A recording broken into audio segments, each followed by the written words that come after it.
রাত বাজে 11টা আর ঠিক তখনই আমার ভর্তা খাওয়ার খুব নেশা উঠেছে। তবে আমি ভেবেছি যেহেতু শুটকি ভর্তা করব তার সাথে কোনো একটা লতাপাতা অ্যাড করে নিই।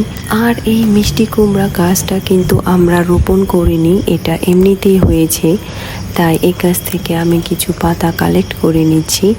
আমি কিন্তু প্রায় জালি পাতা বা মিষ্টি কুমড়া পাতা দিয়ে শুটকি ভর্তা করে থাকি।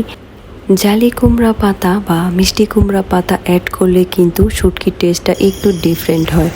সো আমার যেহেতু অনেক বেশি খেতে ইচ্ছে হচ্ছিল আর ক্ষুধাও বেশ পেয়েছে, তাই আমি খুব ফাস্ট সব কিছু গুছিয়ে নিয়েছি।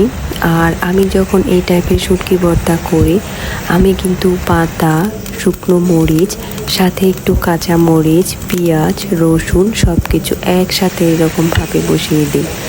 আর এখানে একটা পার্ট আমার স্কিপ হয়ে গিয়েছে, আমি কিন্তু একটা পাতার ভেতর আমার শুটকিগুলো ঢুকিয়ে আমি দেন এইভাবে ভাপে দিয়ে সিদ্ধ করে নিয়েছি।